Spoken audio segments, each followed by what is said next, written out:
इसका शांति पाठ आप्यायन्तु ममांगानी है, क्योंकि ये सामवेद का है। सामवेद का शांति पाठ आप्यायन्तु ममांगानी वही करना है, आरंभ में भी और समाप्ति पर भी। चलिए, ओम आप्यायन्तु ममांगानी वाक्प्राणश्चक्षुः श्रोत्रमथो बलमिन्द्रियाणि च सर्वाणि सर्वं ब्रह्मोपनिषदं माहं ब्रह्म निराकुर्याम् मा ब्रह्म निराकरोद निराकरणमस्तु अनिराकरणं मे अस्तु तदात्मनि निरते य उपनिषत्सु धर्मास्ते मयि सन्तु ओम शांति शांति शांति। शंकरं शंकराचार्यं केशवं बादरायणं सूत्रभाष्यकृतौ वन्दे भगवन्तौ पुनः पुनः। ईश्वरो गुरुरात्मेति मूर्तिभेदविभागिने व्योमवद्व्याप्तदेहाय दक्षिणामूर्तये नमः। ओम शांति शांति शांति। सामवेद के तलवकार शाखा की केनोपनिषद, इस पे हम लोग विचार कर रहे हैं। इसका मंत्र आरंभ होने से पहले कई बातें बताई गई। कर्म कांड का और ज्ञान कांड का संबंध क्या है, इस बात को बहुत अच्छा निरूपण किया गया, पिछले 2 पाठों में आ गया। कर्म कांड से अंतःकरण शुद्ध होकर के ही ज्ञान कांड की योग्यता आती है, विचार की योग्यता आती है, बता दिया गया।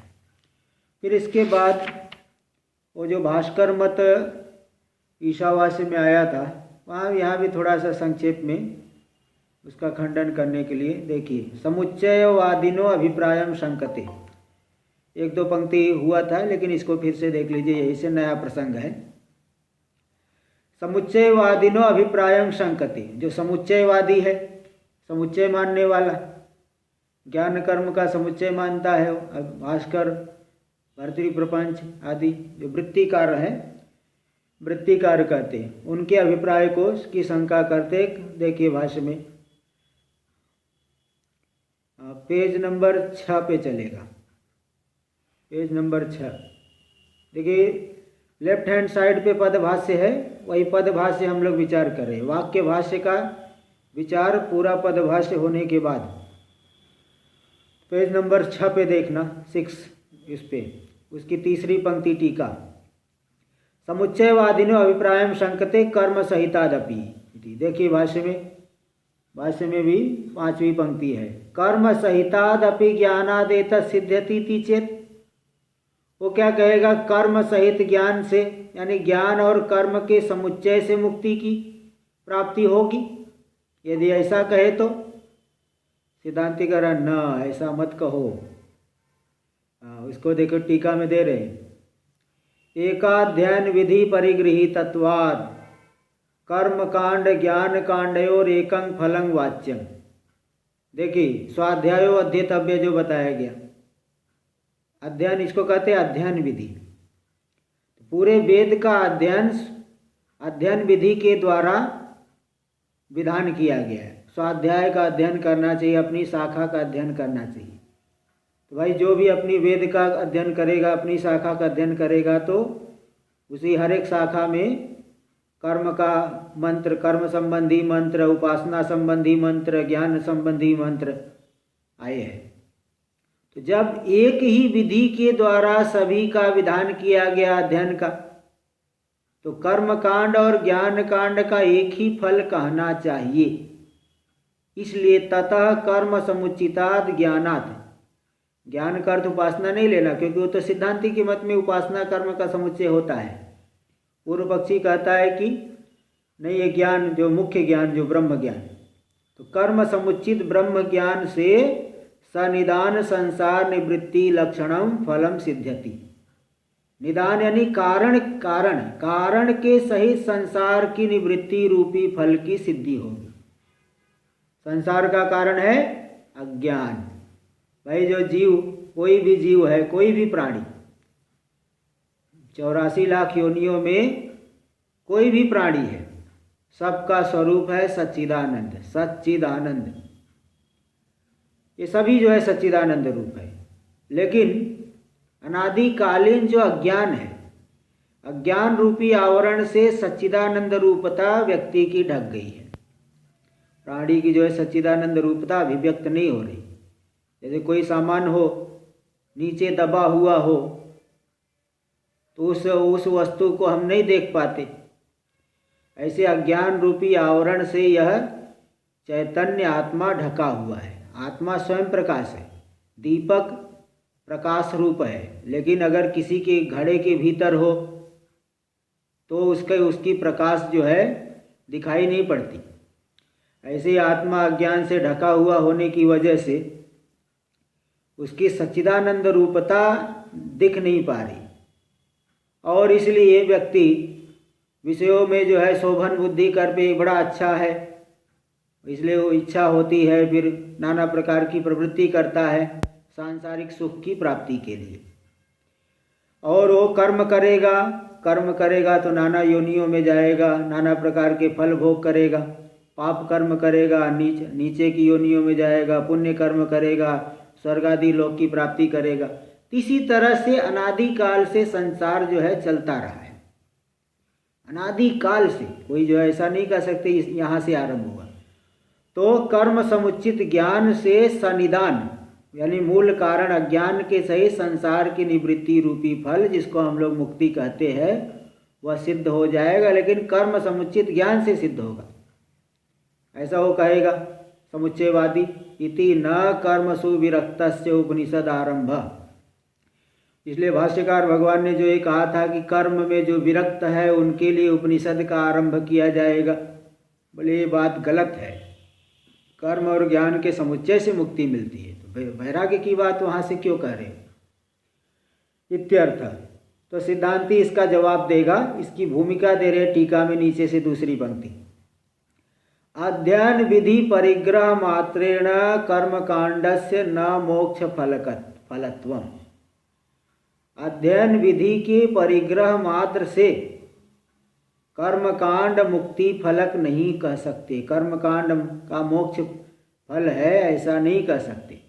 एक ही अध्ययन विधि से कर्म के अध्ययन का भी विधान है, ज्ञान कांड के भी अध्ययन का विधान है।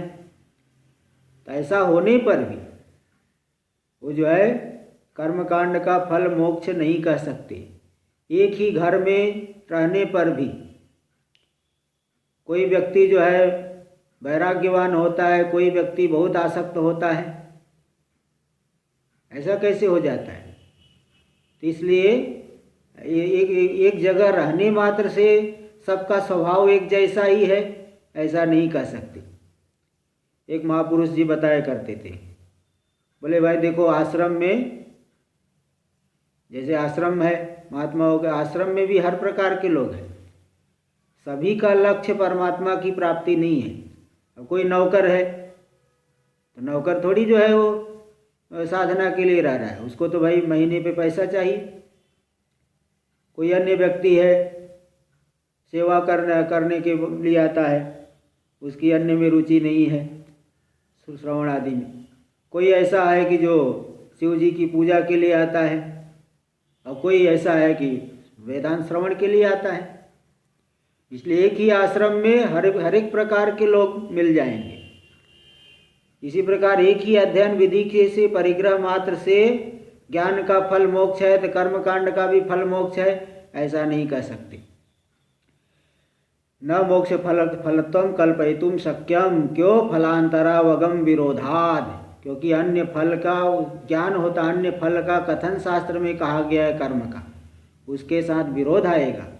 इसलिए कर्म का फल मोक्ष नहीं कह सकते इत्याह। इसलिए समुच्चय नहीं बन सकता, इस बात को दिखा रहे भगवान भाष्यकार। न देखिए भाष्य में न नीचे से तीसरी पंक्ति, ज्ञानात् एतत् सिद्ध्यति इति चेत न, ऐसा मत बोलो, समुच्चय से मुक्ति नहीं, क्योंकि वाजसनेके तस्य अन्य कारणत्व वचनात्। वाजसनेयक में, वाजसनेयी ब्राह्मण बृहदारण्यक उपनिषद, तो वाजसनेयक में तस्य अन्य कारणत्व वचनात्, तस्य कर्मणः, उस कर्म में अन्य के प्रति कारणत्व का कथन हुआ है। मुक्ति फल के लिए नहीं कहा गया है, अन्य फल का कारण बनता है, ऐसा कहा गया। देखो भाई थोड़ा समझ लीजिए, संग्रह भाष्य इसको बोलते हैं। भाष्य का लक्षण आप लोगों को बताया था कुछ दिन पहले, है ना। सूत्रार्थो वर्ण्यते यत्र वाक्य सूत्रानुसारी भी स्वपदानी च वर्ण्यते। देखो भाष्यकार भगवान अपने स्वपद, इसको कहते संग्रह भाष्य, और इसी की व्याख्या आएगी, थोड़ा सा उसका विस्तार से बताएंगे, इसको कहेंगे विवरण भाष्य। तो वाजसनेके तस्य अन्य कारणत्व वचनात्, ये है संग्रह भाष्य। और जाया में स्यात्, यहाँ से लेकर के इसी की व्याख्या होगी कि कर्म का क्या फल कहा गया है, ये सब बताएंगे, तो उसको कहेंगे विवरण भाष्य। इसलिए इसको भाष्य बोला जाता है, क्योंकि अपने स्वपदानी च वर्ण्यन्ते, इसलिए भाष्य कहेंगे। इस तरह का संग्रह विवरण आदि जो नहीं रहेगा, टीका कह देंगे, भाष्य नहीं कहा जाता उसको। तो देखिए संग्रह भाष्य हुआ, अब इसका विवरण कर रहे कि कर्म का क्या अन्य फल है, देखिए बता रहे हैं। जाया में स्यादिति प्रस्तुत्य, बृहदारण्यक उपनिषद में प्रथम अध्याय के चतुर्थ ब्राह्मण में, वहाँ कामी पुरुष, जो कामना से विशिष्ट पुरुष है, उसका प्रकरण आरंभ करके कहा है। जाया में स्यात्, कामी पुरुष, कामना विशिष्ट पुरुष क्या कामना रहती है? मुझे पत्नी मिले, मैं कर्म करूं, मेरे पास धन संपत्ति हो, पुत्र हो, साधन सामग्री हो, एक हर एक व्यक्ति की जो है ये कामना रहती है। मतलब हर एक, मतलब ज्ञान दशा में हर एक व्यक्ति के अंदर एक कामना रहती, मुझे पत्नी मिले, धन मिले, ये मिले, वो मिले। इति प्रस्तुत्य, इस तरह से प्रस्तुत करके, ऐसा प्रस्तुत करके, उनका प्रसंग आरंभ करके, फिर आया पुत्रेण अयम लोको जय्यो, पुत्र के द्वारा यह मनुष्य लोग जीता जा सकता है। नान्येन कर्मणा, अन्य कर्मों के द्वारा नहीं, पुत्र के द्वारा मनुष्य लोग जीत सकते हैं। कर्मणा पितृलोक, कर्म के द्वारा पितृलोक मतलब स्वर्गलोक, कर्म करोगे, शास्त्रीय कर्म करोगे तो स्वर्गलोक की प्राप्ति होगी। और विद्या देवलोक, विद्या मतलब उपासना, यहाँ विद्या का अर्थ लेना उपासना, उपासना के द्वारा देवलोक यानी ब्रह्मलोक, उसकी प्राप्ति होती है। इति आत्मनो अन्यस्य लोकत्रयस्य कारणत्वम उक्तम वाजसनेके, इस तरह से वहाँ कहीं नहीं कहे कि कर्म का फल आत्मा की प्राप्ति है, मुक्ति, ऐसा नहीं, बल्कि आत्मा से भिन्न फल। पुत्र उत्पादन विधिवत आदि करेगा, उसके द्वारा जो है पुत्र को सब अनुशासन करेगा, पुत्र सन्मार्ग में लगेगा तो जो है मनुष्य लोक की प्राप्ति होगी। कर्म किया है शुभ कर्म तो देवलोक, पितृ स्वर्गलोक की प्राप्ति, उपासना करेगा तो ब्रह्मलोक की प्राप्ति। इस तरह से आत्मा से भिन्नति आत्मनो अन्यस्य, आत्मा की प्राप्ति से भिन्न तीन लोक, पृथ्वी लोक, मनुष्य लोक, स्वर्गलोक और ब्रह्मलोक, इनके लिए वहाँ कारणत्व तो बताया गया है। आत्मा की प्राप्ति, मोक्ष की प्राप्ति कर्मों से होती है, ऐसा नहीं कहा गया है वाजसनेयक में। देखिए और टीका में देख लीजिए, किंच यदि श्रुते है, लेफ्ट हैंड साइड पे ही देखना सब लोग, मतलब ये इस पुस्तक में, कैलाश वाली पुस्तक में लेफ्ट हैंड साइड में ही पदभाष्य है। किंच यदि श्रुते कर्म समुचित ज्ञानम विधित्सितम, श्रुति के द्वारा कर्म से समुचित ज्ञान का विधान करना यदि अभीष्ट होता, श्रुति अगर कर्म समुचित ज्ञान का विधान करना चाहती, तदा पारिव्राज्यम नोपदिश्येत, तब तो पारिव्राज्य का उपदेश नहीं करती। अगर कर्म और ज्ञान का समुच्चय हो जाता तो कर्म को छोड़ने के लिए क्यों कहा गया है? कि सब कुछ छोड़कर सभी ऐषणाओं का परित्याग करके तम एतम आत्मानम एतम वैतम आत्मानम विदित्वा ब्राह्मणा पुत्रेषणायाश्च वित्तेषणायाश्च लोकेषणा च वित्थाय अथ भिक्षाचर्यं चरन्ति। इस आत्मा को परोक्ष रूप से जान करके जिज्ञासु लोग पुत्रेषणा, लोकेषणा, वित्तेषणा तीनों इच्छाओं को का परित्याग करके भिक्षाचरण करते, संन्यास आश्रम ग्रहण कर लेते हैं। ऐसा क्यों कहा गया भाई? अगर कर्म और ज्ञान का समुच्चय हो जाता तो पारिव्राज्य मतलब संन्यास आश्रम। देखो परिव्राट बोलते सन्यासी को, परितः व्रजति गच्छति इति परिव्राट। सब कुछ जो छोड़ छाड़ करके चले जाता है उसे कहते परिव्राट। और परिव्राजो भावयति पारिव्राज्यम, परिव्राट सन्यासी, उसमें क्या रहेगा? वो सन्यास, सबका सन्यास कर दिया। तो पारिव्राज्य का उपदेश तब तो श्रुति को नहीं करनी चाहिए थे यदि समुच्चय होता। इसलिए श्रुत्या हेत्व विधानेन, श्रुति के द्वारा हेतु का कथन करके ततो न समुच्चय श्रुत्यर्थ, उसे सिद्ध होगा पारिव्राज्य में हेतु का कथन श्रुति ने किया है कि क्यों पारिव्राज्य लेंगे और क्यों कर्मी व्यक्ति कर्म करता है, दोनों जगह हेतु बताए हैं। इसलिए समुच्चय न समुच्चय श्रुत्यर्थ इत्याह तत्रैव। देख लीजिए भाष्य में संन्यास क्यों लेते हैं, ये बात आपको भी मालूम पड़ जाए। तत्रैव च पारिव्राज्य विधाने हेतु रुक्त, उसी बृहदारण्यक उपनिषद में पारिव्राज्य का विधान करने में हेतु बताया गया। किम प्रजया करिष्यामो येषां नोयम आत्मा अयम लोकः, हम प्रजा को लेकर के क्या करेंगे? हाँ, पुत्र आदि को लेकर के, मानुष वित्त, दैव वित्त, इनको लेकर के हम क्या करेंगे? क्योंकि येषां नो अयम आत्मा अयम लोक, जिन हम लोगों के लिए आत्मा ही अभिष्ट लोक है, आत्मा को ही हम प्राप्त करना चाहते, हम तो ये सांसारिक वस्तु लेके क्या करेंगे? तो इस प्रकार से जिसकी तीनों ऐषणाएं मिट गई है, तीनों प्रकार की इच्छाएं मिट गई है, उसके लिए संन्यास का कथन किया गया है। तत्रायम हेतु अर्थ, ये जो हेतु दिया गया संन्यास में, उस हेतु का क्या अर्थ है इसको बताएंगे। पहले टीका में देखिए। प्रजा शब्दस्य उपलक्षणार्थत्वम आदाय हेत्वर्थम, प्रजा शब्द उपलक्षण के लिए है, केवल प्रजा नहीं बल्कि मानुष वित्त, दैव वित्त, तीनों लोकों के साधनों से जो है को नहीं चाहता, क्योंकि तीनों लोग उसे नहीं चाहिए। जिस व्यक्ति को रामेश्वरम जाना है तो रामेश्वरम का रास्ता पकड़ेगा, जिसको कश्मीर की तरफ जाना है तो उधर का रास्ता पकड़ेगा। ये तो भाई गंतव्य की बात होती है। गंतव्य आपका क्या है? गंतव्य आपको जाना कहाँ है? रेलवे स्टेशन पे जाओगे टिकट लेने के लिए तो सीधे पूछे कहाँ जाना है आप, तो सीधी सी बात है आपका गंतव्य क्या है पहले ये तो मालूम होना चाहिए। ऐसा नहीं होगा तो कहीं का भी टिकट दे दो, कहीं का भी टिकट नहीं, कहाँ जाना कहाँ है आप, ये पहले देखना पड़ेगा। तो प्रजा शब्द से उपलक्षणार्थत्व आदाय हेत्वर्थम, प्रजा शब्द के उपलक्षण के लिए है, केवल प्रजा से ही नहीं है, अन्य सभी चीज़ों से भी जो विरक्त है। उपलक्षण अर्थ लेकर के उपलक्षणार्थ लेकर के हेतु के अर्थ को दिखा रहे। पारिव्राज्य में संन्यास लेने में जो हेतु है उसके अर्थ को स्पष्ट कर रहे। देखिए भाष्य में द्वितीय पंक्ति, तत्रायम हेत्वर्थ, हेतु का अर्थ पारिव्राज्य में जो हेतु दिया गया उसका ये अर्थ है।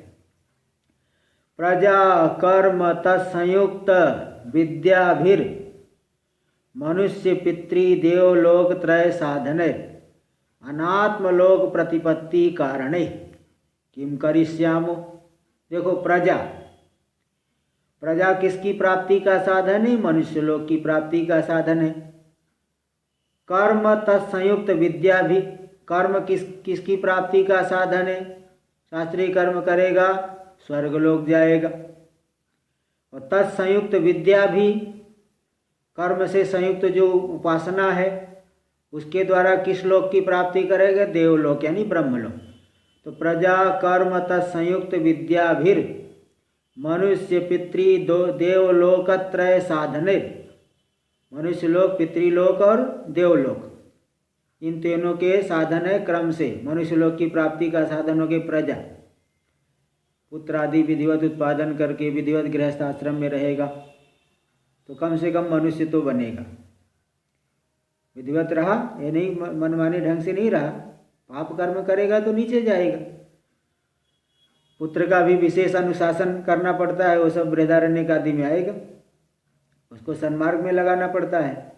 ये नहीं पुत्र कुछ पाप कर्म कर रहा है तो पिता जो है मनुष्य ही बनेगा, ये कोई नहीं, ये सब बताएंगे। और तो मनुष्य कर्म के द्वारा जो है पितृलोक यानी स्वर्गलोक और विद्या के द्वारा, उपासना के द्वारा देवलोक, तो तीनों लोकों के साधन जो है ये हो गए। अनात्म लोक प्रतिपत्ति कारण है, ये तीनों की तीनों अनात्म पदार्थ है, आत्मा नहीं है। भाई मनुष्य शरीर हो, चाहे देवताओं का शरीर हो, चाहे ब्रह्मलोक का शरीर हो, शरीर थोड़ी आत्मा है, शरीर तो जड़ है। इसलिए अनात्म लोक की प्रतिपत्ति के कारण, आत्मा से भिन्न वस्तु की या भोग्य पदार्थों की प्राप्ति के कारण है तीनों साधन। इन तीनों साधनों से कारण है किम करिष्यामो, हम इनको लेके क्या करेंगे, हमारा तो एक गंतव्य नहीं है। न च अस्माकं लोकत्रयम अनित्यम साधन साध्यम इष्टम, ये जो तीनों साध्य के द्वारा, साधनों के द्वारा साध्य होने वाले, आत्मा कोई साधन के द्वारा साध्य नहीं होता। आत्मा तो पहले से ही, उसको केवल जानोगे तो आवरण हटेगा, अज्ञान रूपी आवरण हट गया, आत्मा कहीं जो है न तो गया है न कहीं से आएगा। इसलिए मुक्त कौन होता है, कठोपनिषद में बताएंगे, जो पहले से ही मुक्त है वही मुक्त होता है, केवल बंधन की भ्रांति होती है। इसलिए कभी भी कोई भी जीव बंधन में नहीं है, लेकिन बंधन की भ्रांति की वजह से नाना प्रकार के साधन उसको करना पड़ता है। भ्रांति जो है अगर हट जाए तो फिर कोई साधन नहीं करना है आपको, आप जहाँ हो वहीं पे मुक्त हो। देखिए ये बता रहे, तो न च अस्माकं लोकत्रयम अनित्यम साध्य साधन साध्यम इष्टम, साधनों के द्वारा साध्य जो तीन लोक है हमें अभीष्ट नहीं, हमें नहीं चाहिए। तो येषाम अस्माकं, तो जिन हम लोगों को नहीं चाहिए, क्या चाहिए हमें, स्वाभाविको अजो अजरो अमृतो भयो न वर्धते कर्मणा नो कनीयान नित्यश्च लोक इष्ट, जो नित्य लोक, लोक यानी स्वयं प्रकाश आत्मा। लोक शब्द का अर्थ भोग्य पदार्थ भी होता है और लोक शब्द का अर्थ प्रसंगवश, संस्कृत में एक ही शब्द की अलग अलग प्रकार से व्युत्पत्ति करते हैं तो अलग अलग अर्थ निकलता है। ये व्याकरण की बातें हैं, बस आप समझ लीजिए। पहले लोक शब्द वो भोग्य पदार्थ, यहाँ पे लोक शब्द का अर्थ है स्वयं प्रकाश आत्मा। लोकरी दर्शन है ज्ञान, ज्ञान ज्ञानार्थक धातु से, तो ज्ञान स्वरूप आत्मा, स्वयं प्रकाश आत्मा। तो हमें क्या अभीष्ट है, स्वाभाविक, जो स्वाभाविक रूप से अज है, अजन्मा है, आत्मा का कभी जन्म नहीं, अजर, शरीर बूढ़ा होता है, जरावस्था शरीर में आती है, आत्मा अजर है, जरावस्था वृद्धावस्था से रहित। अमृतो, अमृत स्वरूप है, उसमें कोई मरण आदि, ये सब मरण से बहुत दूर है, उसमें उसका मरण नहीं। अभयो, उसमें कोई भय नहीं, कोई द्वैत नहीं। न वर्धते कर्मणा नो कनीयान, न तो शुभ कर्मों से बड़ा हो जाता है न अशुभ कर्मों से छोटा होता है। ये तो अभिमान करने वाला जीव जब शरीर आदि में तादात्म्य में किया है, कोई पाप कर्म हो गया, कहेगा अरे मुझे धिक्कार है, मैंने ऐसा कैसे कर दिया। दूसरे लोग भी कहेंगे तुम्हें धिक्कार है, तुम जो है ऐसा कैसे कर दिए, तुम तो बड़े पापी हो। तो पापी कौन है, वो जो शरीर आदि में अभिमान करने वाला। शरीर आदि से पाप हुआ, जैसे शरीर से कोई पाप हो गया तो शरीर में जो अभिमान करने वाला क्या कहेगा, मुझसे पाप हो गया। और जिसका शरीर से अहम भाव हट गया है, वो ये नहीं कि उसका न तो पुण्य और न पाप, कोई भी कर्म अपने में नहीं देखते। जैसे दूसरे के शरीर से जो पुण्य पाप हो रहा है, मैं नहीं कहूँगा कि मैंने पुण्य पाप किया, दूसरे ने किया, मैं क्यों, मैंने कहाँ किया। इसी प्रकार जब शरीर से तादात्म्य में हट जाता है तो शरीर का चाहे पुण्य कर्म हो चाहे पाप कर्म हो, इन किसी से भी आत्मा का संबंध नहीं, यह दृढ़ अनुभव होता है, इसलिए यहाँ कहते न वर्धते कर्मणा नो कनीयान, न तो शुभ कर्मों से आत्मा बड़ा हो जाता है, न ही अशुभ कर्मों से कनीयान छोटा हो जाता है। ऐसा जो नित्य लोक है, स्वयं प्रकाश नित्य आत्मस्वरूप है, वही हमें इष्ट है। इसलिए अब इन साधनों को लेके क्या करेंगे, इन साधनों से हमें कुछ लाभ होने वाला नहीं है।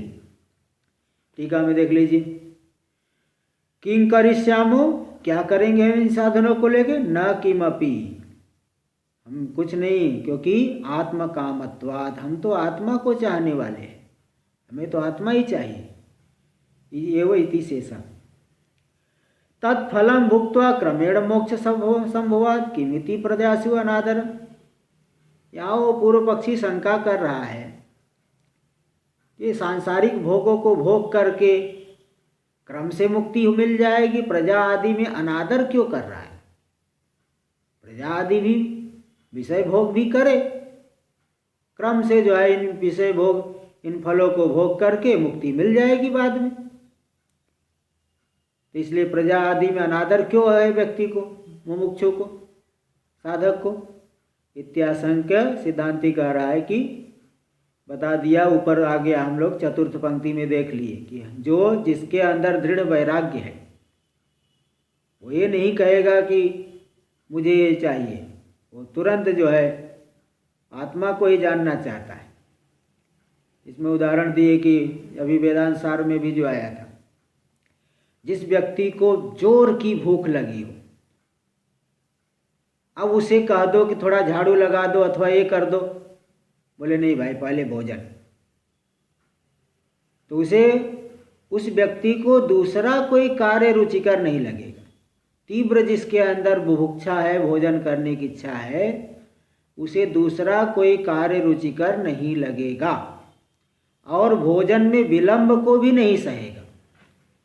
ऐसे जिसके अंदर तीव्र वैराग्य है वह जो है फिर इन सांसारिक साधनों में नहीं लगेगा और इसमें जो है विलंब को भी नहीं सहेगा, वो जो है तत्पर होकर लगेगा।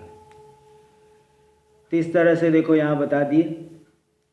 तो ये बताए कि प्रजाति में अनादर क्यों करते हो, उसे क्रम से इन फलों को भी भोग करके, इन भोगों को भी भोग करके हम क्रम से मुक्ति प्राप्त कर लेंगे। बोले नहीं, हमें ये जो है तीन लोक अभिष्ट नहीं, बल्कि हम तो स्वाभाविक अज अजर अमर आत्मा को चाहते हैं, इसलिए इन प्रजा आदि में अनादर है। जाना कहीं दूसरी जगह है और अन्य जगह की ट्रेन को क्यों पकड़ेगा वो। कश्मीर जाना है तो रामेश्वरम की ट्रेन क्यों पकड़ेगा, रामेश्वरम जाना है तो कश्मीर की ट्रेन क्यों पकड़ेगा। इस तरह से इसलिए समझ लेना चाहिए। अच्छा,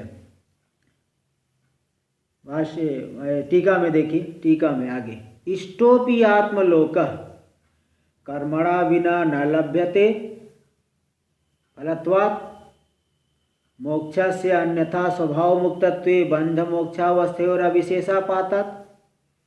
अब यहाँ पे देखिए पूर्व पक्षी फिर शंका करे, चलो ठीक है आत्मलोक इष्ट है, वो आत्मा को ही चाहता है, मुमुक्षु आत्मा को ही चाहता है, लेकिन कर्मों के बिना नहीं मिलेगा। क्योंकि जैसे स्वर्ग फल है, कर्म से मिलता है, मुक्ति भी तो फल है, कर्म से ही मिलेगा। इसलिए भले आत्मलोक अभिष्ट है तो भी बिना कर्मों के नहीं मिलेगा। फलत्वात् मोक्षस्य, क्योंकि मोक्ष फल है। अन्यथा स्वभाव मुक्तत्व, नहीं तो आप कहोगे आत्मा पहले से ही मुक्त है। अरे भाई मुक्त ही पहले से ही मुक्त है तो फिर साधना करने की क्या आवश्यकता है।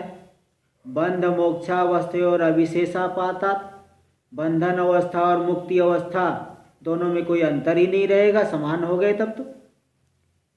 इसलिए आत्मलोक इष्ट होने पर भी कर्म के बिना नहीं मिलेगा। जैसे स्वर्ग कर्म करके मिलता है, कर्म मतलब शास्त्रीय कर्म, इसलिए मोक्ष मोक्ष मोक्ष भी कर्म से ही मिल जाएगा।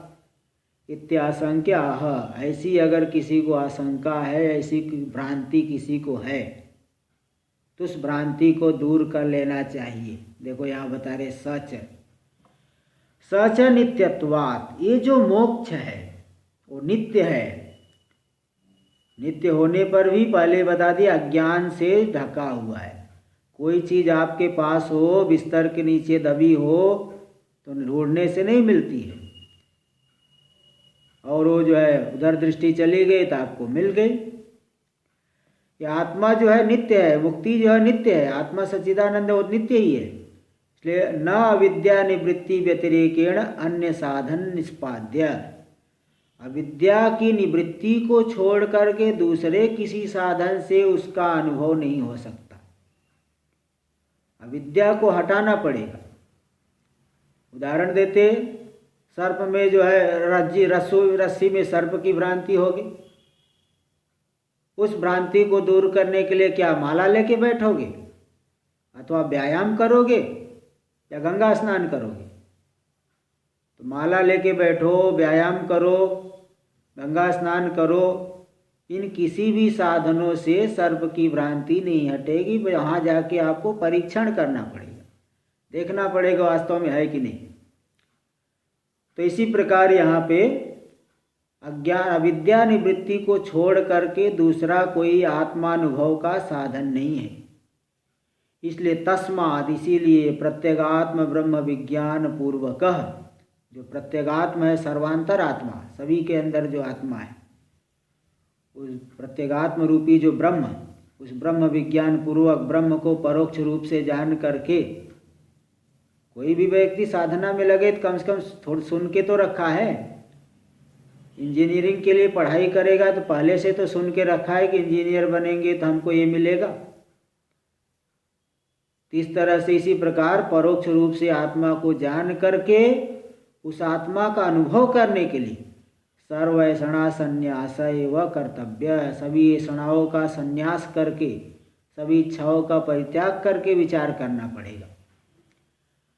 तो यही कर्तव्य, यही कर्तव्य है, सभी ऐषणाओं का संन्यास ही करना है, इच्छाओं को परित्याग। इच्छाओं का परित्याग ही मुख्य संन्यास होता है। कपड़ा पहनना और ये सब, ये तो जो है गौण संन्यास है। ये भी जो है कुछ तो अंतर आएगा, लेकिन ये मुख्य संन्यास है नहीं। मुख्य संन्यास है इच्छाओं का परित्याग।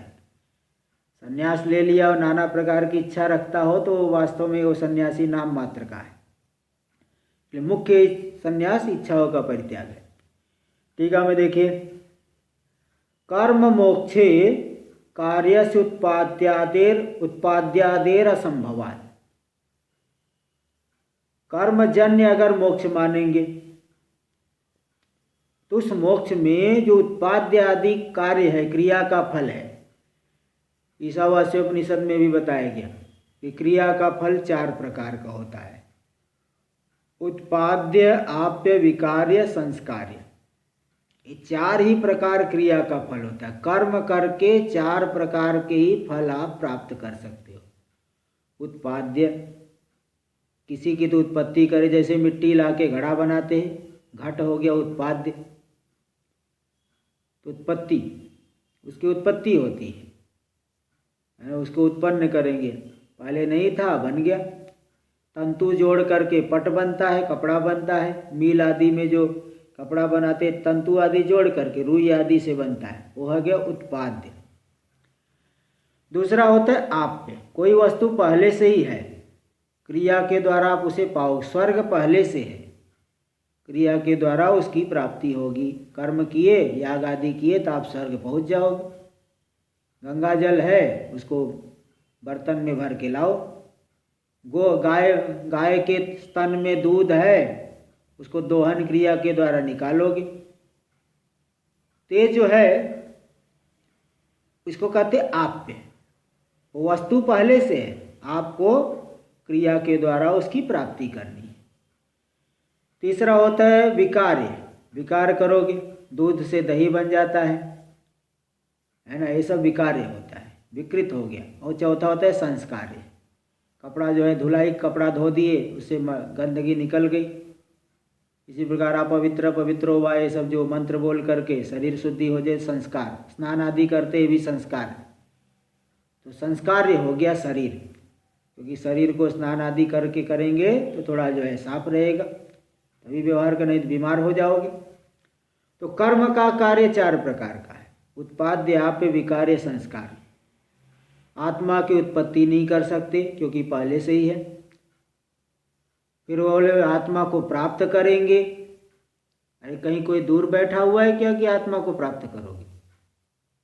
वो पहले से ही प्राप्त है, केवल अप्राप्त की भ्रांति को हटाना है बस।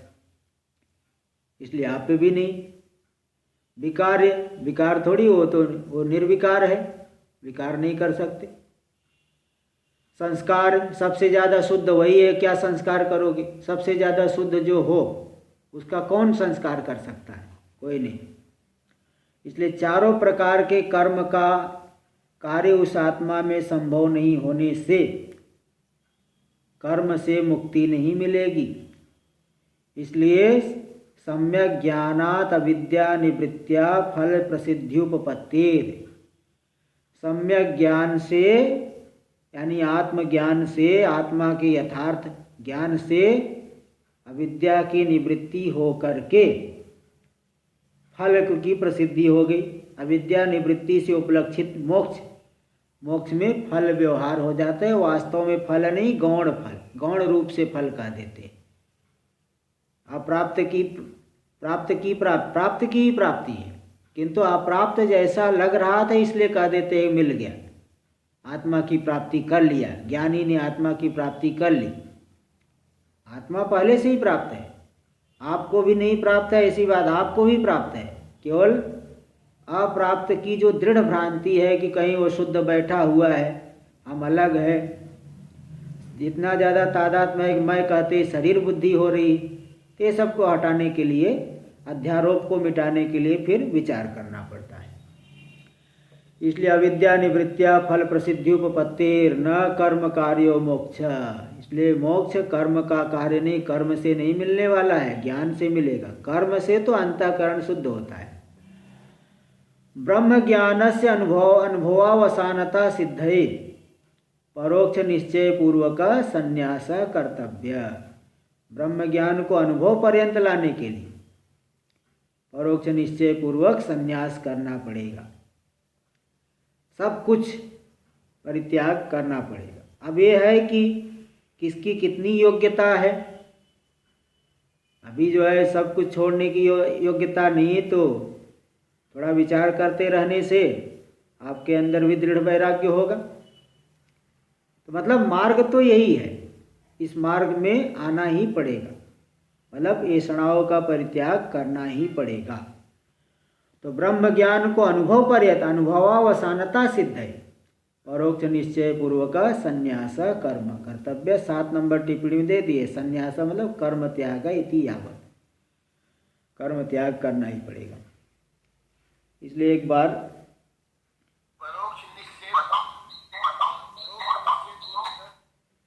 परोक्ष निश्चय यही कि मतलब सुन के रखा है, परोक्ष निश्चय है। जैसे अभी बता दिया कि स्वर्गलोक में देवता रहते हैं, आपने सुना, आपको परोक्ष ज्ञान हुआ, क्योंकि आप साक्षात नहीं देख रहे। इसको कहते शब्द शब्द सुन करके यह वस्तु है, ऐसा जो ज्ञान हुआ है परोक्ष ज्ञान है।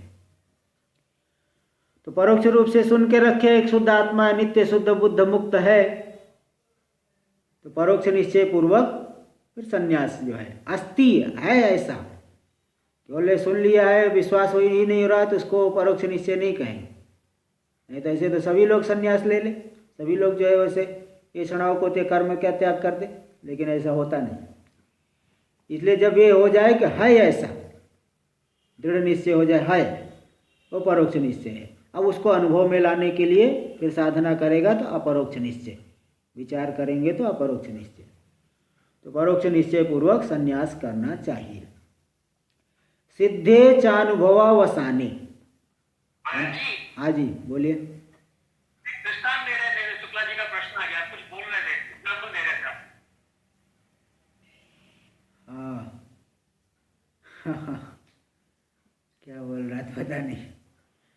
तो अच्छा, अभी ध्यान नहीं आ रहा है, चलिए देखिए आगे।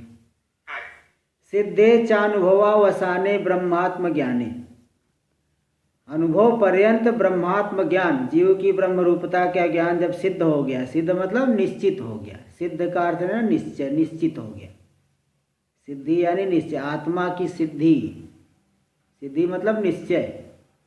तो अनुभव पर्यंत ब्रह्मात्म ज्ञान सिद्ध हो जाने पर, निश्चित हो जाने पर स्वभाव प्राप्त संन्यास, तब तो स्वाभाविक रूप से सब कुछ छूट जाएगा, स्वाभाविक रूप से संन्यास, उसको कहते हैं विद्वत संन्यास, कोई विधि का विषय नहीं, स्वाभाविक रूप से वो संन्यास। अरे कर्म के 4 प्रकार, कर्म का फल मैं बताया हूँ, उत्पाद्य आपे विकार्य संस्कार, कर्म 4 प्रकार के तो है ही। चलिए देखिए, तो ये हो गया संन्यास कर्तव्य है, स्वभाव प्राप्त संन्यास इति द्रष्टव्य। इतश्च न कर्म ब्रह्मात्मता निश्चय समुच्चय शास्त्रार्थ, कर्म और ब्रह्मात्मता का निश्चय का समुच्चय, जीव की ब्रह्म रूपता का निश्चय और कर्म, इन दोनों का समुच्चय शास्त्र प्रतिपाद्य नहीं है। कर्म और ज्ञान का समुच्चय शास्त्र में नहीं कहा गया है। इतश्च, इस हेतु से भी, और भी एक हेतु दिखा रहे हैं कि ज्ञान और कर्म का समुच्चय नहीं हो सकता। देख लीजिए भाष्य में, कर्म स्वाभावित्व विरोधाच प्रत्यगात्म ब्रह्म विज्ञानस्य, कर्म स्वाभावित्व विरोध, प्रत्यगात्म ब्रह्म विज्ञान, जीव की, जीव का जो स्वरूप है ब्रह्म, जीव की ब्रह्म रूपता का जो विज्ञान है, उसका कर्म स्वाभावित्व नहीं हो सकता। कर्म स्वाभावित्व के साथ उसका विरोध है, उस ऐसा ज्ञान होने पे कर्म हो ही नहीं सकता। जब अपने आप को अकर्ता अभोक्ता ऐसा निश्चय हो गया तो उसको कर्म हो ही नहीं सकता।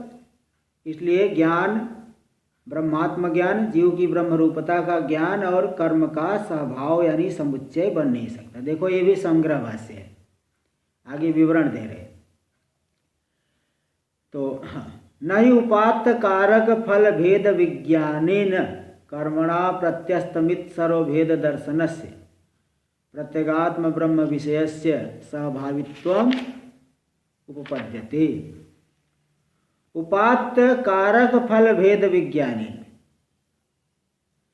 जिसमें कारक फल इन सभी का भेद जिसमें गृहीत हुआ है, ऐसे विज्ञान की नहीं, इस कर्म, कर्म यहाँ कर्म देखो बहुरी सम, उपात्त कारक फल भेद विज्ञानम यस्मिन कर्मणि तत्कर्म उपात्त कारक फल भेद विज्ञानम। यानी देखिए, कर्म करने के लिए मैं करता हूँ, मुझे ये फल मिलेगा, तो ये सब करता, मुझे ये करना है, तो जिसमें कारक फल भेद विज्ञान आदि जिसमें गृहीत होता है, ऐसा जो कर्म, तो कर्म में तो भेद ज्ञान होता है, और ये जो आत्मज्ञान है इसमें संपूर्ण भेद का लय हो जाता है। तो इस कर्म के साथ में प्रत्यस्तमित सर्वभेद दर्शनस्य प्रत्यगात्म ब्रह्म विषयस्य स्वाभावित्वम नहीं उपपद्यते।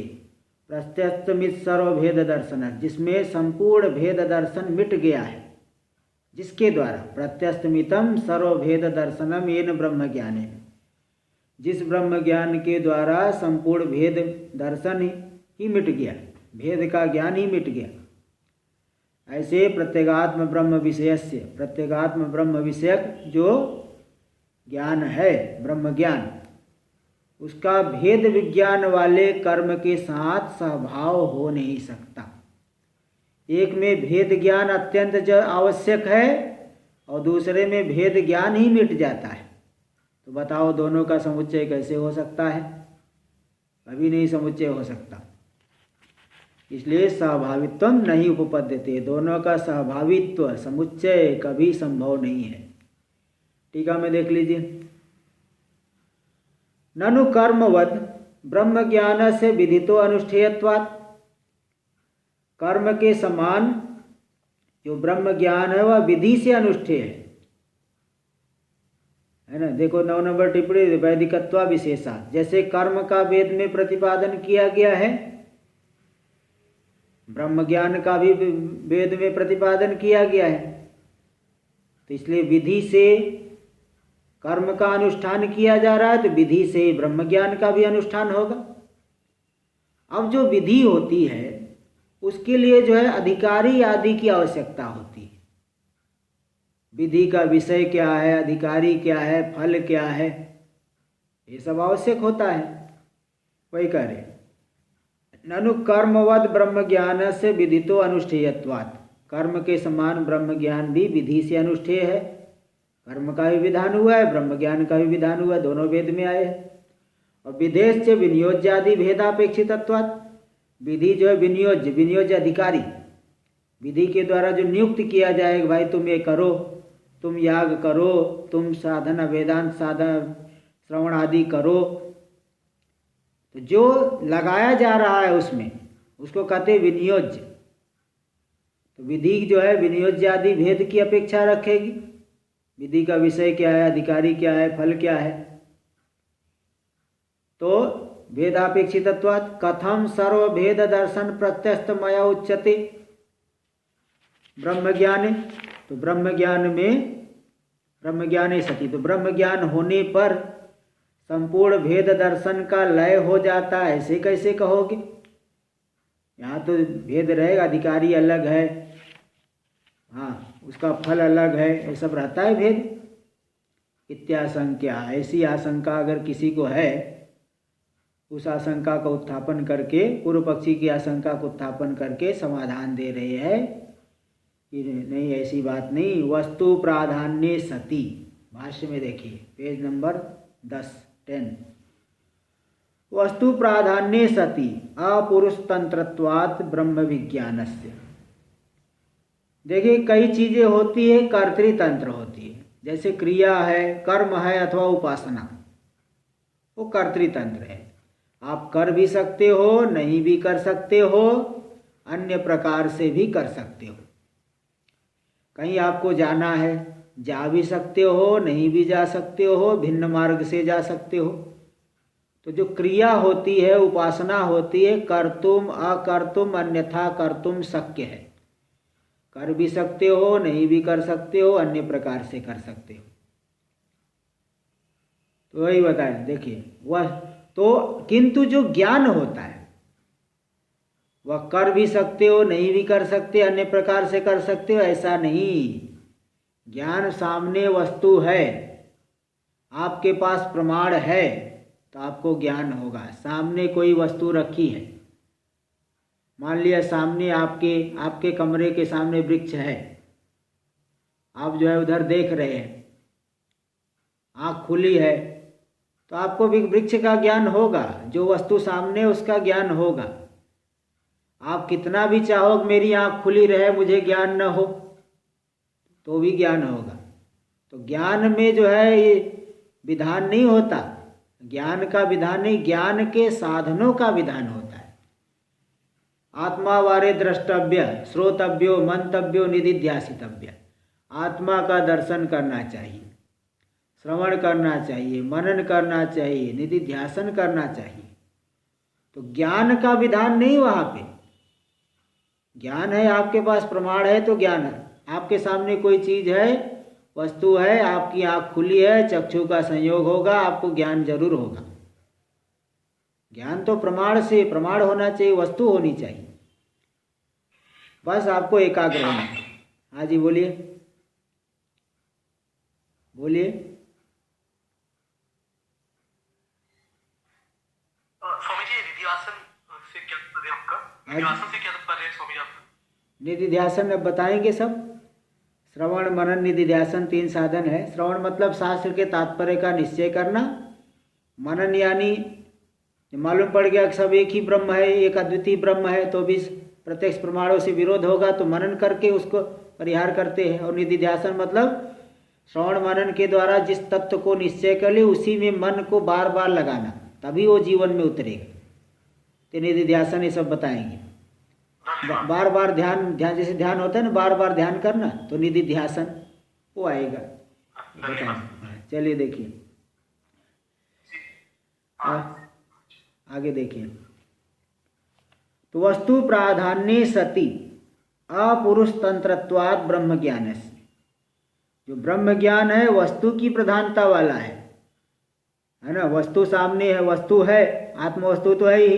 प्रमाण जो है हमारा मन शुद्ध हो गया, अंतःकरण शुद्ध है, विचार करेगा तो अज्ञान का दूर हो जाएगा और जो है इस वस्तु का प्रकाशन हो जाएगा, प्राकट अनुभव हो जाएगा अज्ञान आवरण हटने से। तो मुख्य बात यह है कि ज्ञान में विधान नहीं माना गया है। कहीं पे भी देखेंगे ज्ञान में विधि नहीं मानते, बल्कि ज्ञान के साधन का विधान। बोले सुनो, कोई व्यक्ति सामने ही है, बोले सुनो, अब वो कह सकता है भाई मैं सुन तो रहा हूँ, मेरे कान खुले हुए। आप कैसे को, मैं कोई बहरा थोड़ी हूँ, सुनो बोल रहे हो। तो सुनो का मतलब ये है कि आप अपना मन एकाग्र करो यहाँ, नहीं तो मैं बोलूँगा आपका मन कहीं दूसरी जगह रहेगा, तो आपको सुन नहीं पाओ, समझ नहीं पाओगे मैंने क्या कहा। तो सुनो का मतलब चित्त अपना एकाग्र करो। इसी प्रकार श्रवण करे, श्रवण करो मतलब बाह्य बहिर्मुख प्रवृत्ति को रोको, आत्मा में ही चित्त को लगाओ, आत्मा का ही जो है तात्पर्य निश्चय करो, मनन करो, निधिध्यासन करो। तो मतलब ज्ञान का विधान नहीं है कहीं शास्त्र में, बल्कि ज्ञान के साधन का विधान होता है, क्योंकि ज्ञान में विधि हो ही नहीं सकती। तो इसलिए यही बता रहे, टीका में देख लीजिए, इसको दे रहे, विधि जन्य प्रत्यय भाव्यो ही विधि विषय। विधि जन्य जो प्रयत्न, विधि जन्य प्रयत्न, विधि से जन्य जो प्रयत्न, उसका भाव्य यानी साध्य जो होता है वही विधि का विषय कहा जाता है। उसका जो साध्य, विधि से जन्य जो प्रयत्न है, प्रयत्न का जो के द्वारा जो साध्य होगा उसे विधि का। जैसे विधि याग करो, स्वर्ग को चाहने वाले याग करे, तो विधि जन्य जो प्रयत्न, प्रयत्न के द्वारा याग की सिद्धि होगी और याग से फिर स्वर्ग मिलेगा। तो विधि जन्य प्रयत्न का जो साध्य होता है वो उसे विधि का विषय कहते हैं। ज्ञानम न तथा, किंतु ज्ञान ऐसा नहीं है। आँख खुली है तो विधान करने की जरूरत है, तुम देखो, ऐसा कहने की जरूरत नहीं है। और नहीं देखो, नहीं देखो कहोगे तो भी दिखेगा, क्योंकि आपकी आँख खुली है। इसलिए वहाँ पे वो विधि का विषय नहीं बनता, ज्ञान विधि का विषय नहीं। ज्ञानम न तथा इति तद विधेर असिद्धि, इस तरह से ज्ञान की विधि विधान ने सिद्ध नहीं है, ज्ञान में विधि नहीं होती है। फिर किसकी कहाँ विधान हुआ है? ज्ञान के साधनों का विधान। श्रवण मनन निधिध्यासन ये ज्ञान के साधन है। ये सब आपको अब मालूम पड़ेगा, धीरे सब चीज़ें मालूम पड़ेगी। तो ये इनमें विधान, इनका विधान होता है। तो टीका में देखिए आगे, यस्मात् प्रत्यगात्मनो ब्रह्मता निश्चयस्य परोक्षस्य व अपरोक्षस्य व कर्मणा समुच्चयो न प्रामाणिक। न शब्द अलग है, क्योंकि जो प्रत्यगात्मा जो जीव है, सर्वांतर आत्मा, उसकी ब्रह्म रूपता का निश्चय, मैं ही वह पर ब्रह्म हूँ, व्यापक आत्मा हूँ, ऐसा जो ब्रह्म रूपता का निश्चय, यह निश्चय चाहे परोक्ष हो चाहे अपरोक्ष, इन दोनों का ही कर्म के साथ समुच्चय नहीं हो सकता। समुच्चय प्रामाणिक नहीं है, क्योंकि ज्ञान, आत्मा का ज्ञान वो भेद को मिटा देगा, और कर्म करना है तो वहाँ भेद चाहिए। तो दोनों परस्पर विरुद्ध बातें हैं। इसलिए चाहे जीव की ब्रह्म रूपता का परोक्ष ज्ञान हो अथवा अपरोक्ष यानी प्रत्यक्ष। परोक्ष मतलब सुन के रखा है लेकिन अनुभव नहीं किया, और अपरोक्ष मतलब अनुभव कर लिया है। ये दोनों प्रकार के ज्ञान का कर्म से समुच्चय प्रामाणिक नहीं, किसी भी प्रमाण से सिद्ध नहीं है। तस्माद, इसीलिए इति उपसंहारे तस्माद। भाष्य में देखिए, तस्माद दृष्टा दृष्टेभ्यो बाह्य साध्य साधन साध्यभ्यो विरक्तस्य। दृष्ट यानी इस लोक में कुछ फल है, कोई चीज़ आप पाना चाहते हो, कहेंगे दृष्ट, दृष्ट वस्तु। और अदृष्ट जैसे स्वर्ग आदि, स्वर्ग के भोग चाहिए तो देखे नहीं, केवल सुन के रखे हो। तो दृष्ट और अथवा अदृष्ट जो फल है, जो कि बाह्य साधनों के द्वारा साध्य है, याग आदि करोगे तब स्वर्ग मिलेगा, लौकिक कोई फल पाने के लिए लौकिक प्रवृत्ति करोगे। तो दृष्ट अदृष्ट जो बाह्य साधनों के द्वारा सिद्ध होने वाली वस्तुएं है, इन सभी फलों से जो विरक्त है पुरुष, उसी विरक्त पुरुष को ही प्रत्यगात्म विषया ब्रह्म जिज्ञासा यम, प्रत्यगात्म विषयक ब्रह्म जिज्ञासा होती है कि मैं वह कौन हूँ, मेरा वास्तविक स्वरूप क्या है, ये विचार जो है उसके अंदर होता है। इस बात को ही केनेसितम इत्यादि श्रुत्या प्रदर्श्यते। केनेसितम, ये जो श्रुति प्रथम मंत्र आ रहा है, इसके द्वारा यहाँ पे प्रदर्शन किया जा रहा है। अब यहाँ से विचार चलेगा। कल तो अनध्याय, परसों, कल अष्टमी के दिन अध्याय रहता है, तो परसों हम लोग विचार करेंगे। ओं आप्यायन्तु ममांगानि वाक्प्राणश्चक्षुः श्रोत्रमथो बलमिन्द्रियाणि च सर्वाणि सर्वं ब्रह्मोपनिषदं माहं ब्रह्म निराकुर्याम् मा ब्रह्म निराकरोद निराकरणमस्तु अनिराकरणं मे अस्तु तदात्मनि निरते य उपनिषत्सु धर्मास्ते मयि सन्तु ते मयि सन्तु। ओम शांति शांति शांति। शंकरं शंकराचार्यं केशवं बादरायणं सूत्रभाष्यकृतौ वन्दे भगवन्तौ पुनः पुनः। ईश्वरो गुरुरात्मेति मूर्तिभेदविभागिने व्योमवद्व्याप्तदेहाय दक्षिणामूर्तये नमः। ओम शांति शांति शांति।